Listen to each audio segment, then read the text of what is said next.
Afternoon, everybody. What we have here is what I would imagine might be one of the nicest 1971 Toyota Land Cruisers you could find. Interior looks new. It still has the cool charm of the original instrumentation, steering wheel, but with an updated stereo and a working air conditioner.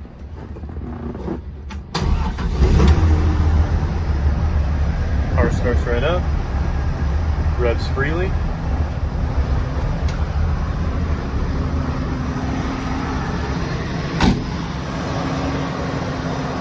It's a perfect blend of being redone, but keeping some of the original touches. Emblems look to be original.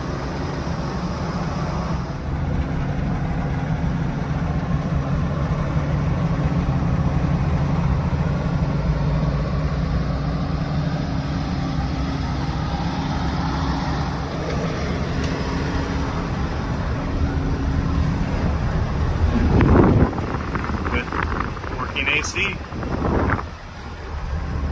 Thanks for looking.